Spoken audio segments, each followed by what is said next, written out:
रानाबाई अथवा वीरांगना रानाबाई प्रसिद्ध जाट वीरवाला एवं कवित्री थीं। उनकी रचनाएं राजस्थान के मारवाड़ क्षेत्र में लोकप्रिय हैं। वह राजस्थान की दूसरी मीरा के रूप में जानी जाती हैं। वह संत चतुरदास जो कि खोजी जी के नाम से भी जाने जाते हैं, उनकी शिष्या थीं। रानाबाई का जन्म राजस्थान के नागौर जिला के हरनावा गांव में सन 1543 ईस्वी में चौधरी जालिम सिंह हुड के घर में हुआ। रानाबाई ने राजस्थानी भाषा में कई कविताओं की रचना की। सारी रचनाएं सामान्य लय में रची गई हैं। उनके गाने के संग्रह को पदावली कहा जाता है। उनके द्वारा रचित पदों के गायन का माध्यम ठेठ राजस्थानी था। भक्त शिरोमणि रानाबाई के पिता श्री जालम सिंह गांव में कृषि का लगान भरकर अपने गांव हरनावा लौट रहे थे तो रास्ते में गेछाला नाम के तालाब में भूतों ने उन्हें घेर लिया और कहा कि अपनी पुत्री राना का विवाह बोहरा भूत के साथ करने पर ही आपको छोड़ा जाएगा। चिंताग्रस्त जालम सिंह ने अपनी पुत्री के विवाह की सहमति भूतों को दे दी। भूत समुदाय आंधी तूफान के रूप में जालम सिंह के घर पहुंच गए। भक्त शिरोमणि रानाबाई ने अपनी ईश्वरीय शक्ति से भूत समुदाय का सर्वनाश कर दिया और रानाबाई ने विवाह नहीं करने का प्रण लिया।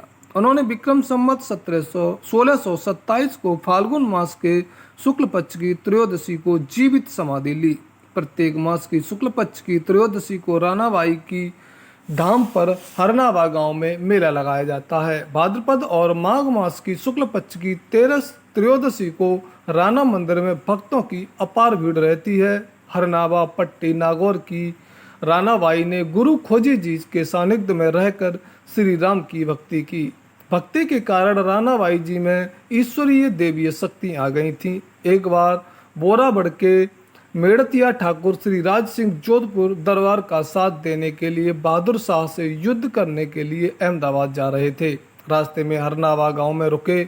रानाबाई जी की प्रसिद्धि सुनकर वे रानीबाई जी से मिलने पहुंचे। रानाबाई जी गोबर में थपेड़ियाँ यानी कि कंडे बना रही थीं। ठाकुर राज सिंह ने रानाबाई जी को प्रणाम करके पूछा कि क्या मैं बादशाह से युद्ध में विजय हो सकता हूँ। तब रानाबाई जी ने गोबर के हाथ पर छापा ठाकुर की पीठ पर लगा दिया जो केसरिया रंग में परिवर्तित हो गया। रानाबाई ने कहा कि जब तक आपको मेरा यह चूड़ा सहित हाथ दिखाई दे तो निश्चिंत होकर लड़ना, अवश्य जीत होगी।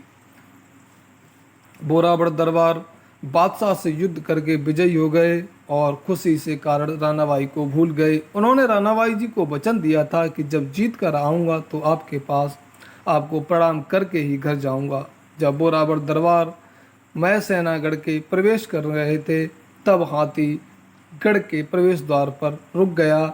फिर ठाकुर राज को रानाबाई के दर्शन करके हरनावा चले गए और रानाबाई से क्षमा याचना की तो रानाबाई ने उन्हें क्षमा कर दिया। गढ़ के प्रवेश में अब वह आसानी से हाथी प्रवेश कर गया।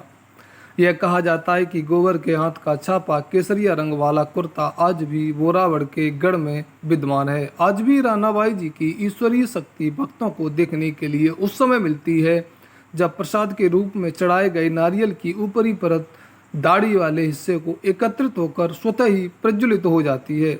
यह रानाबाई जी अविवाहित सुंदर कन्या थीं। उनकी सुंदरता से मोहित होकर मुगल सेनापति आक्रमण कर अपहरण करना चाह रहा था, लेकिन रानाबाई जी ने 500 मुगल सैनिकों सहित सेनापति का सिर धड़ से अलग कर दिया। रामस्नेही रामाबाई की मान्यता आसपास के क्षेत्रों में इतनी है कि रानाबाई के नाम से व्यवसाय, संस्थान, परिवहन आदि चलते हैं। हरनावा में रानाबाई जी की समाधि स्थली है। साथियों, ऐसी ही वीडियो देखने के लिए हमारे चैनल को सब्सक्राइब करें और वीडियो को लाइक करें। धन्यवाद।